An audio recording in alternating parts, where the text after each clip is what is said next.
welcome everybody. Thank you for coming today. My name is Amanda Morton. I'm the branch manager of the Daybreak location. And we have Leslie here with us today who's going to be teaching us all about how to teach your kids about money. So with that, we'll let her go ahead and get started. Thanks, Amanda. I'm going to use this little stand. Okay. So like Amanda said, my name is Leslie. I worked for Mountain America. This year will be 13 years. I worked in a variety of capacities at Mountain America. I actually put myself through college working in their collections department, which was super fun. But I don't know about you guys. My parents didn't teach me a lot about money, so I got to learn firsthand from other people's mistakes about money, which was a good education, but it probably wasn't the best education. How many of you guys, your parents talked to you about money? So yeah, okay, so you feel like that you felt prepared as an adult to handle your finances. We got about half the room. Some people are like, yes, other people are like, no. I kind of felt like I grew up knowing that I didn't want to handle money like my parents, but not knowing what the difference was.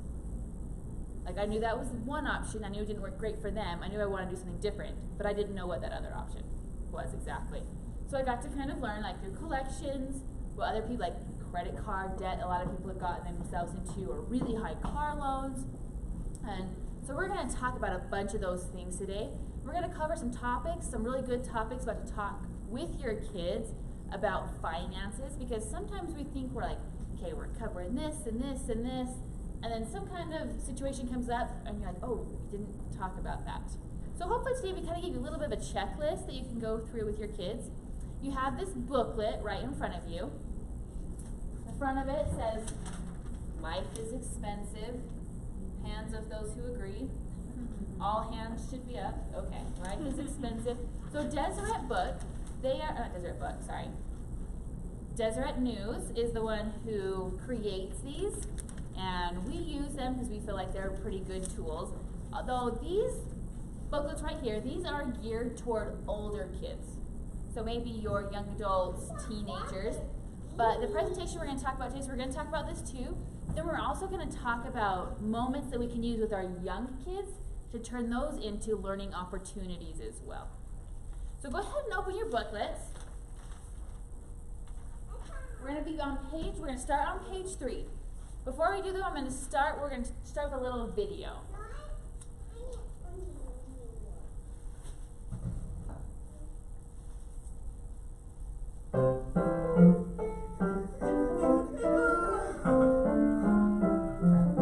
This is our home, and no one can take this from us.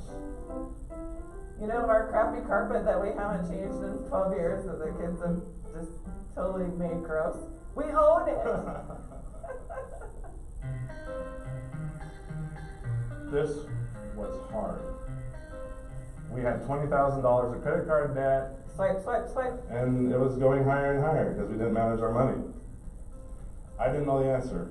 I definitely didn't know the answer. Feeling sick to our stomachs and feeling a big weight on our shoulders, and we were back and forth talking about things, and he had just gotten a second job. We tried to out-earn our stupidity, essentially, and that wasn't happening. When he came in, he didn't know what to do. He was looking for guidance. You know, he was looking for ways that we can help him out. When I walked into Mountain America, I started talking to Elton and to Alan. Mountain America Credit Union. It was clear that they had tools to help me solve my problem and just get going in a better direction. And his goal obviously was to get out of debt. So doing a thorough assessment, I was able to identify that best option for him would be a short-term mortgage. The first thing that hit me was, we get insane, we can pay this mortgage off. How much money are we gonna move? $12,500! Now we can either go to Hawaii, or we can put that on the mortgage. Which one? We were working together, we were attacking the mortgage, shoveling all the extra money at the mortgage. Click that button, boy! One thing that we did was we set up a My Express debit card with Mountain America. In our budgeting, we budget weekly, and we've moved that to the My Express debit card, and that made life a lot simpler. We had this chart we made with our kids. Our kids were very involved with this whole process. And each square on the chart is $1,000. And every time we got to the end of a row of squares, we would reward ourselves with something. Texas Roadhouse, Japanese barbecue, A lot of times it was out to dinner because that was a treat because we never went out to dinner. They loved it. We didn't want our kids to screw up money like we screwed it up for 10 years. So we made sure that they understood what the process was, what each X meant. We set them up on a payment system. They do a lot of work around the house. They really know the value more of piano lessons and extracurricular activities. Isabel, our oldest daughter, she's 11. She paid for her own horse riding lessons and her iPod touch. $300 iPod touch. She earned every dollar for us. She did bake sales, she babysat, she cleaned other people's carpets. Like, they're really learning how money And works. sometimes our kids make stupid money decisions, but we let them screw it up with $10 instead of $10,000 when they're an adult. You do the last X? The lesson he taught his children was invaluable. You can't get a better financial education lesson than at the home, and he gave his kids one they'll never forget. Woo! You're awesome! It's really cool to see the people at Mount America like cheering us on. Yeah, that's pretty good. I appreciate your help. It's moments like this that truly make my job as a manager so fulfilling. His life was changed by a simple question on how we could help him.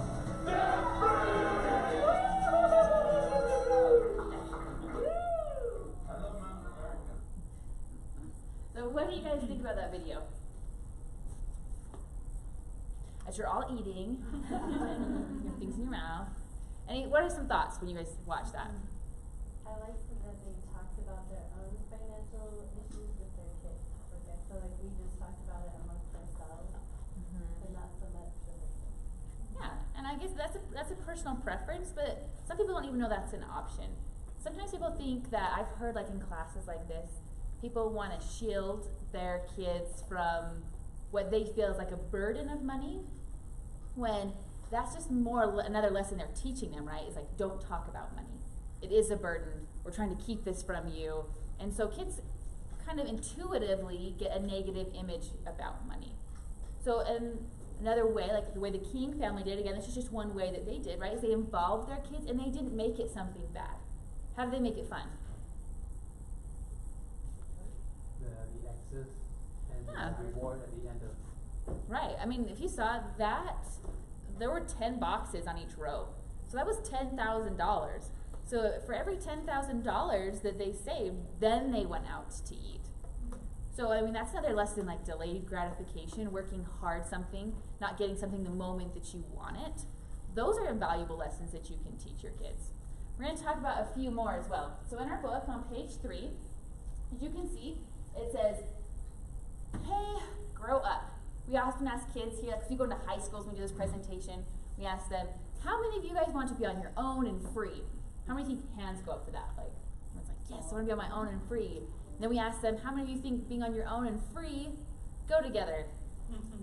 Right? That's when things really get expensive, and you miss mom and dad paying your cell phone bill, or you miss mom and dad paying for the water. So as you can see on here, it lists their abilities, their wants, their needs, and their grades.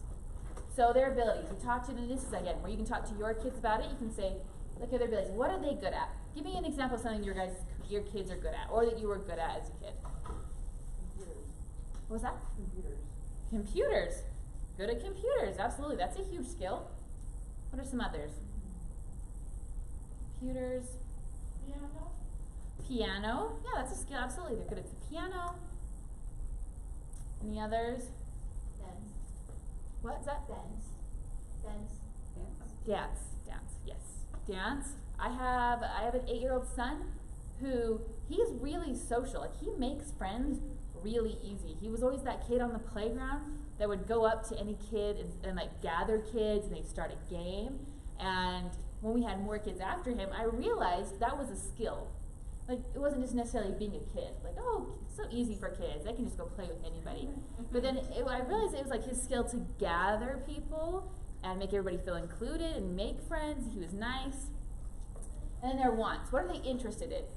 So what are some things? So maybe they're good at math, or they're good at dance, or they're good, they're good readers. And then their wants. What are they interested in? Sometimes those are the same things. Sometimes they're not. You know, so you said your daughter or your son's really good at dance. I have a daughter who is very interested in dance. I would never say this to her, but maybe not one of her abilities. She took after me that I'm like highly uncoordinated and extremely clumsy. Like so much so that so my daughter, we took her in to get like her hips x-rayed when she was like 18 months old because she kept falling. Like she hits a certain speed and she will trip. So we got her hips x-rayed and she was fine. And our doctor, when we took her into the appointment, he was like, you know, just tell me if this could it be that she's just uncoordinated? And my husband was like, absolutely. Yeah. Like my wife, super uncoordinated. So I hope, right, that I hope maybe in the practice she will have better luck in dance than I do. Right now, like she's like doing a lot on a balance beam. And I'm so glad that balance beam was like this far off the ground. Because she doesn't make it all the way to the end. So next is their needs. So what are their priorities? So talking about needs with kids, why do you think, like what would be a need? Anyone can think of something? Housing. But as far as like, sorry, let me clarify better. So like need would be like they need, like my son, my oldest son, he needs to be with people. He needs social interaction. Or like some kids need, let's see, sorry. Oh, go back. Okay. Some kids need downtime. So like they get overstimulated and they start to have like problems with anxiety. Or like they get home from school, they're not the kids that run out and go play with friends. They need some downtime in between school and another activity, but that's an important need that they have. Some kids don't do well in competitive environments.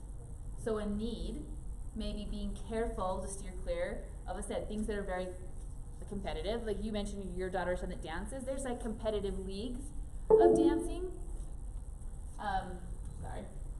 And so I have a friend who, her daughter, she put her in a competition league for dancing for 1 year, and it was really hard on her daughter. Like the constant practices and the pressure, and she knew that her daughter just wanted to dance. She didn't necessarily want to compete. So any other needs you can think of that your child or any kids you see that they might have that you need to take into consideration when they're, what we're doing is we're talking about like maybe a career or something that they might go to in the future. It's like they have like their needs, their wants, their abilities, their wants, their needs, and then their grades. So if you can see down here at the bottom of page 3, it talks about grades. So if you're going through this with your student or with your kid, when we go through in high schools, we have them, we say, think honestly what kind of student that you are. So the first one being like, I'm excellent, then good, so-so, and poor. They select it, and then they turn the page to page 4. And they can then choose a career based on their grades that they currently have. So if they were a poor student, they can only choose careers from box number 1. If they were an excellent student, they can choose a career from any of these boxes. And we know that not every career here is listed, but we say, pick one that's closest to the one that you're the most interested in. Now, what if you're going through this with your kid, and they say this, I'm not good at anything. What would your response as a parent be?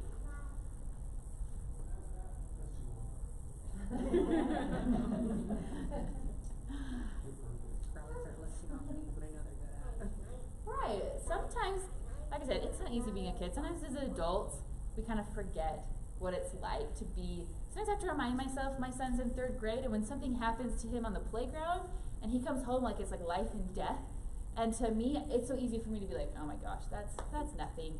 Especially nothing in compared to my problem. But then I have to realize it almost is life and death to him as a 3rd grader. His best friend told him he didn't want to be friends with him anymore. That is maybe one of the more catastrophic things that has happened to him in his young 3rd grade life. So sometimes when our kids say stuff like, I'm not good at anything, it's hard for them to gain perspective. So as a parent where we have perspective, we can see, we can help them. Let's talk about that. Let's talk about some of your wants and your needs and your abilities. And you can have that conversation with them and maybe help them come to the conclusion of what they're good at. So we picked our career on page 5. Let's go to work. They pick their career. And then go ahead and turn the page to page 6. So we tell the kids, like I said, if you're going over this with your teenager or a young adult in your life, We tell them, imagine what your life is going to look like at 28 years old. At 28, what career are you going to be in? They just pick their career. And then at 28, we go through some of these questions. Are they married or are they single? Do they have kids? Are they going to stay home or is their spouse going to stay home? Are they both going to work?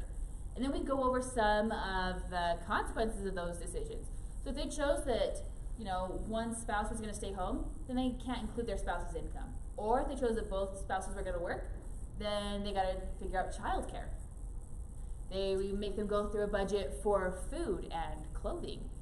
As you can see here on page 7, we also start talking about what kind of homes they're going to be in. We'll get to that in a second. So now as your younger kids, you've got your little kids. This is kind of geared towards your older kids. So let's talk about some teaching moments with our younger kids. So this is Darian, and she says, why does Emily have to go to the babysitter after school? Now, I don't know about you guys, but me as a parent, I get asked 100 questions all the time from my kids, and I am super good at ignoring them. And I'm like, yeah, it's fine. And they'll be like, that wasn't the question. I'll be like, I'm sorry, what? So this could be such an easy question to be like, because you're making dinner, you're busy, like, because she just has to go to the babysitter. So that's one answer. But what would be a better answer? If this was you in this situation, how would you answer this? Thinking of how you're going to turn this into a financial teaching moment.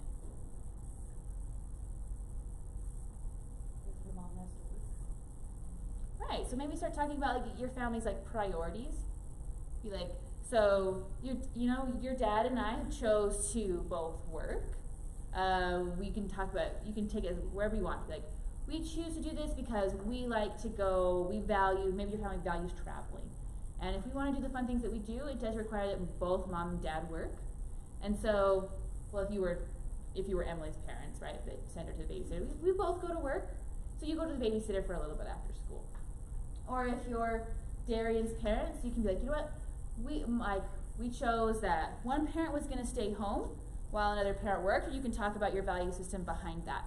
And then maybe the things that you sacrifice financially to make that happen. So whatever your family and your family's values are, you can maybe use this moment to start kind of introducing that concept and talking to them a little bit about it. It doesn't have to go crazy in depth, but this can just be a good moment to start introducing concepts. So rent or own, bottom of page 7.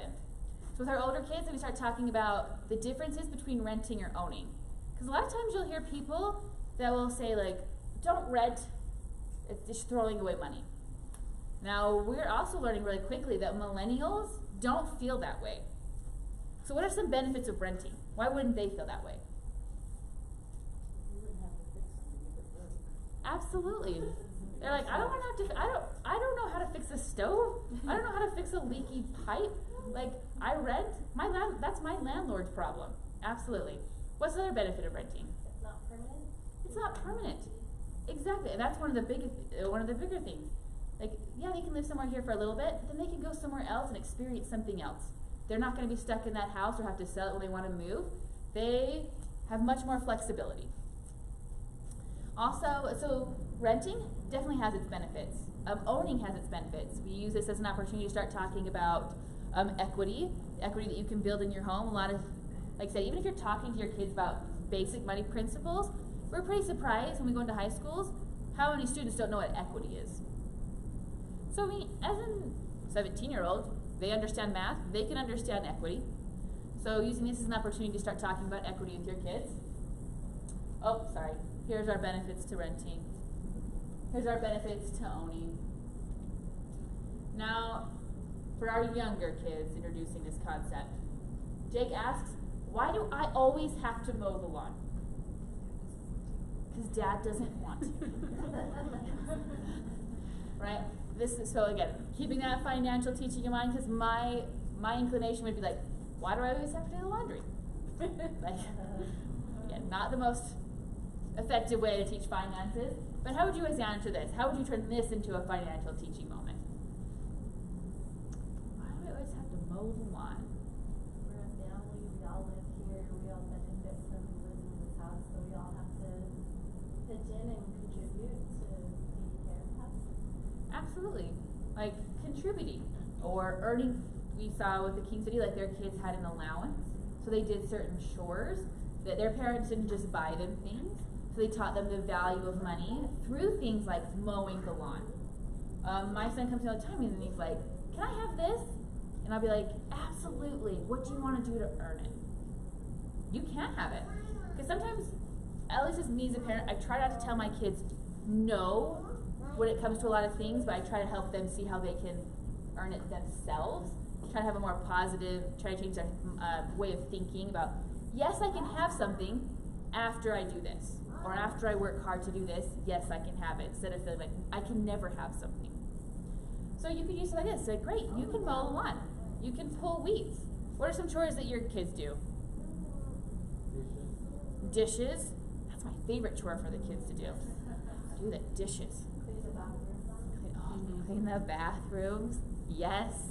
So weird that those are those the chores that we don't want to do. I never understood why my mom never dusted the blinds growing up. I was like, why do I always have to dust the blinds? And I'm like, my kids aren't quite old enough to dust the blinds, but I've like almost got like a countdown in my head that I'm like, one more year, and that kid's doing blinds. I hate doing blinds. Alright, so yeah, so these are just some chores that you can do with your kids, start teaching them how they can earn money. Next, on page 8, so for our older kids. Again, they're 28 years old. Like I said, this is a fun activity to go through with them. It's also a good way to gauge what they do and they don't know about subjects.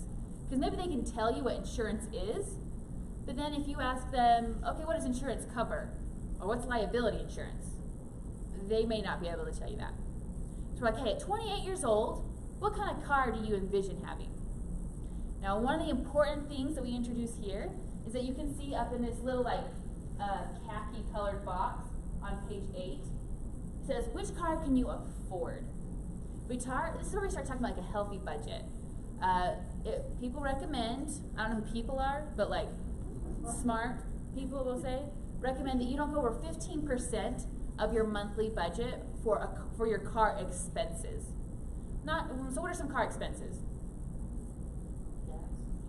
Gas, insurance, maintenance, not just a car payment, right? All those things that go on with the car, not to go over 15%. And if it's you and your spouses, that's you have a combined monthly income, that's 15% for both you and your spouse, not just for you. Because sometimes we'll have people come into the branch, and as I worked as a loan officer, they'd be like, we'd talk about budgets and stuff, and they'd be like, oh, 15%, great. And they'd immediately get a number in their head for just a car payment, and then just their car payment, not taking into consideration anyone else that was in their household that was contributing to that monthly income. So it's important to remember, okay, how much can I afford that 15% that's all my car expenses, and then not to go over that amount. So we make them pick a car for them, and we make them pick a car for their spouse. We also try to help them understand that, because on here they do have the option of like taking public transportation, but we're like, if you're gonna have a car, don't have like your wife take public transportation. Because sometimes I'll be like, she can take the bus, and I'll be like, okay, well if you're gonna get a car, it's probably fair that she gets a car. So, and they can choose public transportation if they want. So they pick their car, and we talk about new versus used. So a lot of kids know what a new and a used car is, and a lot of kids think, I just want a new car. Why don't people just buy new cars? What are some benefits of a new car? That's always the very first response. It smells like a new car. Which, no, it cannot be bought, so I get it, right? Well, technically the new car can, but yes, you got your new car smell. What's the other benefit of a new car? Warranties, those are so nice. Right, so if anything happens within a certain amount of mileage, then they will fix it. That's a big bonus. Anybody here not car people, like can't fix things in their car? So both of my hands are up. Right? So sometimes that's a really big benefit, is having a warranty. Also, you're the first person to ever drive it. There's going to be less problems. But what are some other benefits to having a used car? It's awesome. Cost. Oh, maybe it's an awesome cost. Yes. So the price is right. So it's less expensive. This can be a good place where you talk to your kids about depreciation. Again, you got your 17-year-old kid, they can absolutely understand what that is. And the only thing they have in their mind is that they want a new car. And I will also tell you, So I was a loan officer for 4 years, and one of the biggest mistakes that I saw kids making was that, so let's say they come in, they got a full-time job at 19. They're making more money than they ever had. They're living at home with their parents, so what are the things they're not paying?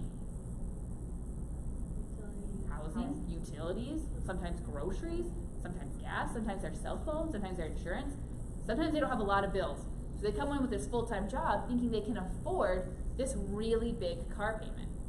Now, how long is the average loan term? 5 years. 5 years, yeah. It's anywhere from like 5 to 8 years, depending on how you finance it. Mountain America doesn't go above Brand new cars will do 84 months. 84 months. So, But brand new. Brand new cars. So, well, let's say it's 5 years. Do you think their life is going to change from 18 to, what's 18, about 23? From 18 to 23? Right. That's a very transitional point in life. So maybe at 23, they could even be married, but they probably are going to be living on their own, depending on what kind of, maybe you like your kids, maybe you want them to stay home. I don't want mine to stay home. So, maybe they're living on their own, now they're paying utilities, now they're paying groceries, and that huge car payment is now a huge burden. And what happens if maybe they can't pay it and it gets repossessed? What does it do to their credit? Their credit that they hardly have any of destroys it. It's hard. Or they miss a few payments on it trying to catch up. If you hardly have any credit, you're trying to get credit established, and if you miss one payment, it can have a dramatic effect on your credit. So all of a sudden they're young, they're 22, 23, and they made this one poor decision when they were 18, and it's going to have pretty big effect on them for the next few years. That's unfair.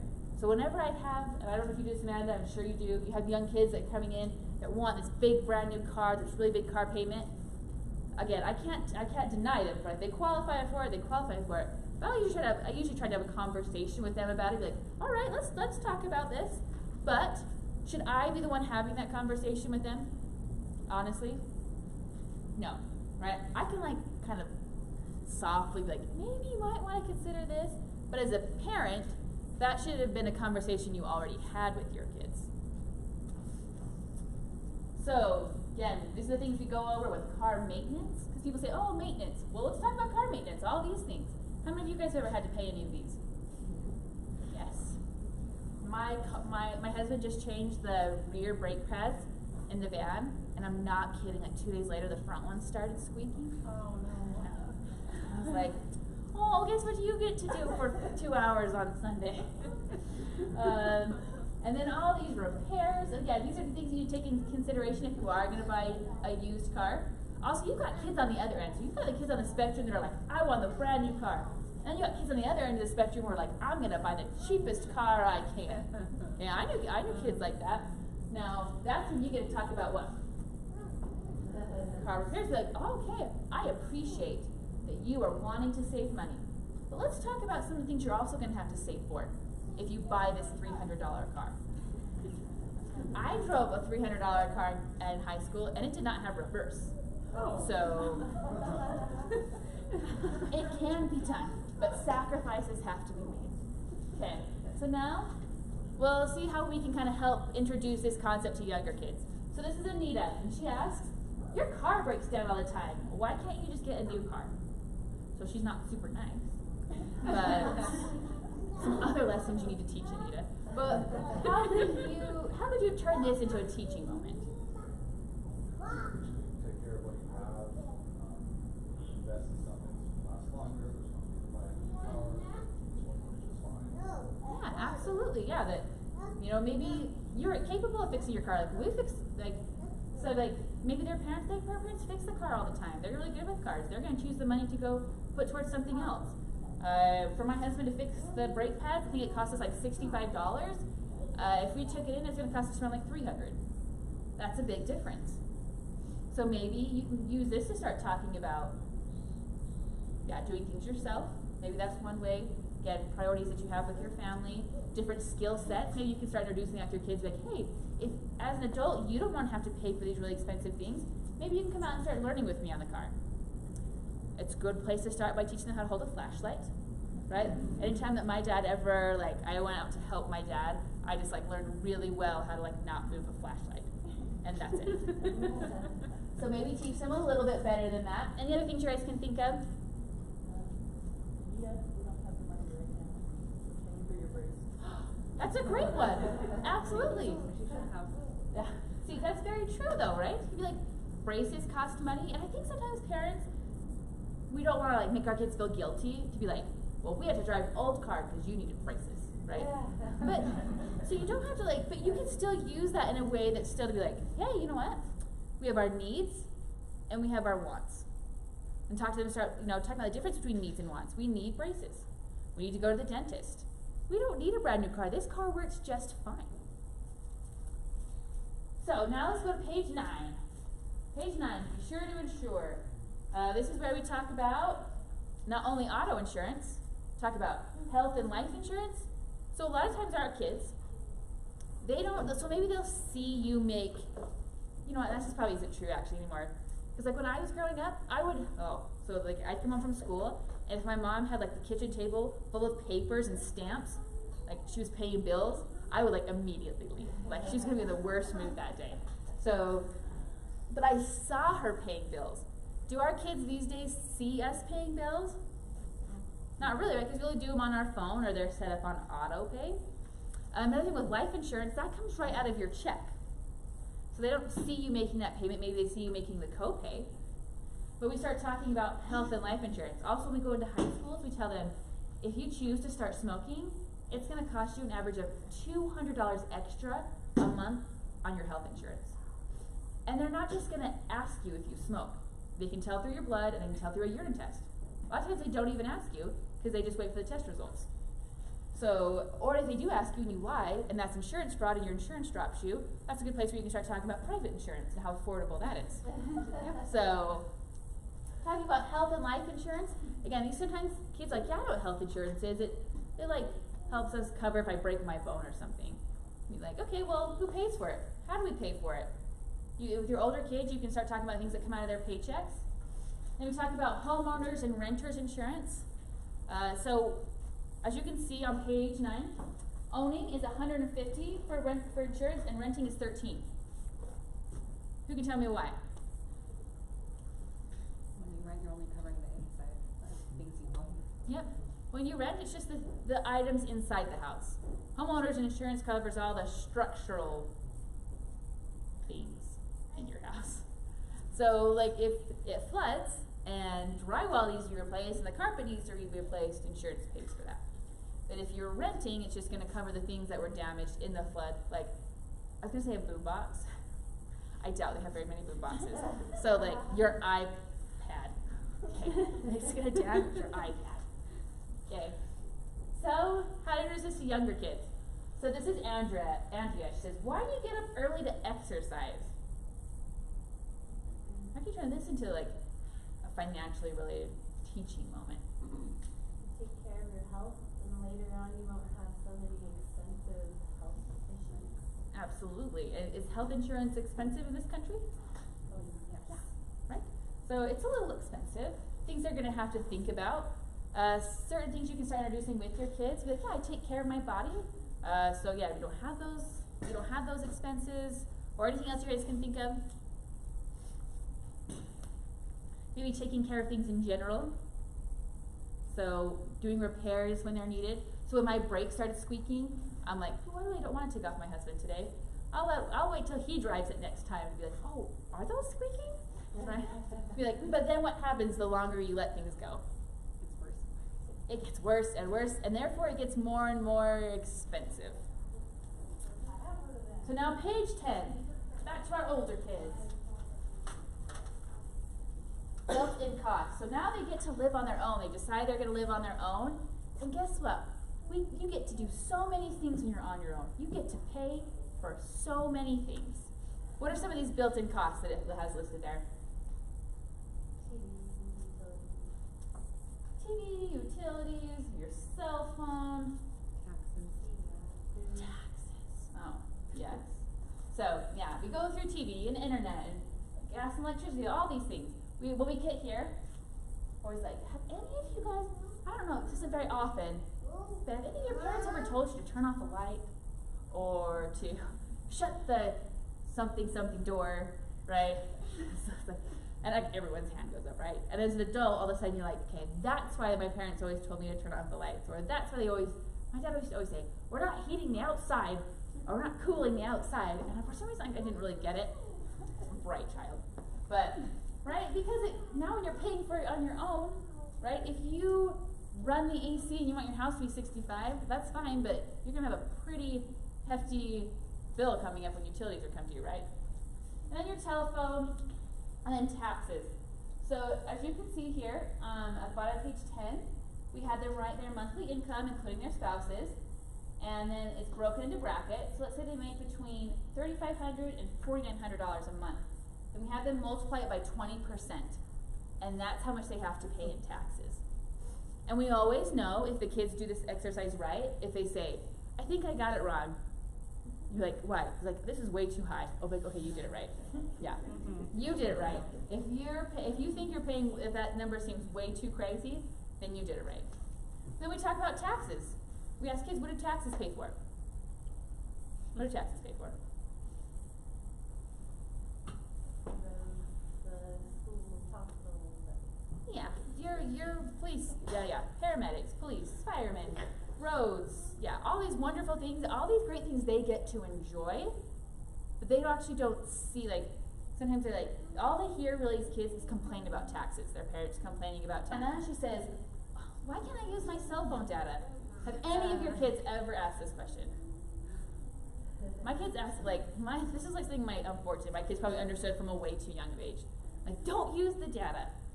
How would you turn this into a financial teaching moment? Well, just cost and screen time. It's limited screen time. More data costs. Yeah. Well, you're already paying for Wi-Fi. Exactly, yeah. So maybe about how we're using things efficiently. So if you have Wi-Fi at home, you don't need to be using your data. Okay, what are you doing right now? Can that be done at home? Is this really, again, back to those needs and those wants? Do you need to be paying for data right now?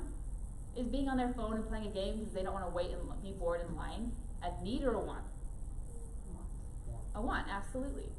So if they're like, okay, well, you don't need to do that, but, so if you're going to, then you're going to need to pay for it if you feel like it's a need. So going over on cell phone data, do you guys think you should just yell at your kids for or make them pay for? Right, it's a personal preference, it's a personal parental preference. But if my kids ever, I have a son that one time, he was probably 5, so this was probably 3 years ago, but he knew not to use the phone because it was going to cost money where we were, and he snuck it in the back seat, and he was playing it while we were driving in the car, and so I thought he was asleep, because he was in the car right behind me. And so I was all happy and fine about it until my husband got a notification on his phone that was you've reached 90% of your data. I was like, what? We're not even, oh crap. Right? So, but we had him do extra chores to pay for the data overages. So it was a lesson that he could be like, hey, fine. Yeah, if you want to, and we'll even use that example to this day. If he ever asks for the phone, be like, well, do you want to pay for it? Because it's going to cost you probably, because every time we go over on our data, it costs us $15. So if you want to go home and we give him a list of chores that he can do that will equal $15, which is a lot of chores, for this 5-minute time that we're online. And luckily his answer is usually no. So give and take, page 11. So these are things that aren't necessarily, here talking about our needs and our wants. These aren't necessarily things that you have to have, but there are a lot of things that we want to have. So we have vacations on here. We can have the kids choose from a vacation, eating out, charity if they want to do it. And we also use this as an opportunity that we talk about values, which can be important to talk about with your kids, to be like, maybe your kid is spending all their money on eating out, but what they really, really want to be doing is saving up for a ski pass for the winter. You know that's their passion, and that's what they love, but they're spending all their money on eating out. So we talk about, is your money reflecting your values? Maybe you would prefer to pack your lunch and be able to buy a ski pass because that's your passion. So we just kind of talk about, this could be a good opportunity to talk about your values with your kids. Oh, again, this page, your charities. So then, Drew, I love eating at this restaurant. Why can't we eat here all the time? Or my kid was like, can we eat out tonight? I'm a really good cook. No, I don't want your dinner. Can we eat out? How can you turn this into a financial teaching moment? Get them involved with the grocery budget, show them how much each meal costs at home compared to inside. That's a very good idea. So like teach like, you know what, hey, it costs, I've got a family of 5. If we go to a restaurant that has a waiter, like a sit-down restaurant, we're paying like $50. That's really expensive. And that's a great idea. You could sit there and teach them, hey, so this is what $50 buys this one meal. This $50 bought you literal Kraft macaroni and cheese. Like, that's what you can order at restaurants, or a really cheap grilled cheese sandwich. But if you go to the grocery store, look at all of the groceries we could have bought and how many meals we could make out of it versus just going and eating out. And like the King family who involved their family in their finance, again, that's a personal preference as a parent. We don't say like, you have to do this to teach your kids about money. You can do it in a lot of different ways, but one that we showed with this presentation is the King family that involved their family. So you can involve your kids that way. And then page 12, budgeting and saving. So if they chose a career that was like they wanted to be a doctor, then we're like, awesome, now you get to pay how much in student loans? That middle column. Like $840, right? That's a lot of money a month. But we talk about student loans, we talk about their education, we talk about 401ks. So you can go like see what your kids know about a 401k. See if your kids know the difference between an IRA and a 401k. And then also emergency funds. How important are emergency funds? Very important, right? The only thing that you can really plan on is the unplanned. Things will happen. We'll talk about that in just a second too. So this is Daniel. He says, I really want an iPad. All of my friends have their own iPad. And it doesn't have to be an iPad. It can be whatever you want to put in there, like a bike or a new video game. How could you turn this into a financial teaching moment? How can you do it? Oh, great. Yes, you can. How would you like to earn it? I used my example too early. All right. Yes. It's a great one. Any other ones you can think of? Our point really with these, when we talk about these questions that our young kids ask, is that yes, our kids ask lots of questions. Sometimes it is the easiest, especially for me, just again to be like, just because. Or no, you can't. That's it. Don't talk to me right now. Like, so it can be easy to do that, but taking time to realize when there are financial teaching moments, taking the time to take a second to be like, okay, I do want to teach my kids about money. That's a value and a priority that I have as a parent. How can I be on the lookout for these? And then wild cards. So page 13. So what we do is we give the kids a dice. We give them 2 dice and they roll it. So let's say that they roll like a 3 and a 4. So then they go to 34. And 34 is, you earned a promotion at work. You get 5% of your salary added to your income at the end of the month. That's a great wild card. They might roll a 45. You run over your neighbor's newly planted tree. You pay $85 to replace it. So it's just look at the dice, right? Whatever one they get to pick, some are good, some are bad. But how many of you guys have encountered a wild card this year? Something you didn't anticipate paying for, and you got to pay for, right? And so many adults, right? You want to give an example of a wild card? Dead. What? Car battery dead. Oh, car battery's dead? That's the worst. Like you go to turn on, you're like, cool, battery's dead. Kid left a light on. What? We just got one. Our AC went out in our car. Oh, your AC goes out in your car. What's another one? Health, medical expenses. Health, medical expenses. My son broke his wrist last week. Any other ones? We had a really fun one. My husband cut a hole in our cat, so that was a fun one. Our cat's long haired and has like matted fur, and I usually always take the cat in to get groomed, but it was really bothering him. And so he, being an expert at grooming animals, picked up this mat of fur, but like picked it up like this, and then cut straight across. Oh no. And so I was holding the cat, so when he cut her, she kind of flinched a little bit, but then like when he let it go, there was like this hole in her, and I was just like, take the cat, take the cat. And the cat, she was bugged by it, but she wasn't like freaking out. So we had to go get her stitches. So it was 5 stitches, and it was $300 for 5 stitches. And I was like, oh cool. I mean, we just had $300. We didn't know what to do with anyway. So we were like, let's cut a hole in the cat. So yeah, so our wild cards, right? Needing an emergency fund, these are things that are gonna happen. So at the very end, so you turn the page 14 and 15, we have them go through all their expenses. We have them add it up. And then they subtract, like all of us are used to doing, subtracting all their expenses from their income. And then we ask them these questions. These are even good questions to ask yourself. Also this, another page. So right here, all these expenses that they have to go through and add up. You can even just go through this list with your kid and be like, what is their understanding of all of these? Ask them questions, just pull this list right here and be like, you don't want to go through the whole book? You got a checklist right here, things maybe you can go through with them. And then we ask them, so how are you doing money-wise? Are you in the black with a positive number or in the red with a negative number? Are you pleased with your financial situation as a 28-year-old or as a 35-year-old or as a 40-year-old? You can ask yourself that. Are your finances as listed here the result of chance or choice? If you chose to get that huge truck and had to pay so much more gas, is that chance or choice? Choice. How much did your grades affect the outcome? How much will your grades and education affect your real life outcome? So if you guys remember, they could choose a career based on the grades they currently had. So, were the choices they were making at 18 having an impact on their 28-year-old self?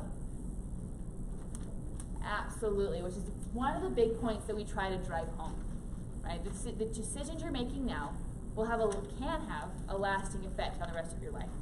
And then what can you do in real life to avoid the financial problems encountered in this exercise? So if you want to, you go through this book with your kid and they are negative, and you can have them go back through this book. Be like, okay, let's talk about some of the things we can change. So maybe that when they get to that point in real life, so maybe it was that really high car payment. So then maybe when they turn 18, they get to that point, maybe hopefully it's something they'll remember. Like, you know what, I remember making this poor choice in this activity. Maybe this isn't something I want to repeat in real life. Thank you guys so much for coming. I have Cassie with me. She works in the financial education department with me as well. Amanda Morton, she works in our Daybreak branch. We're happy to answer any questions that you guys have, but thank you guys for coming.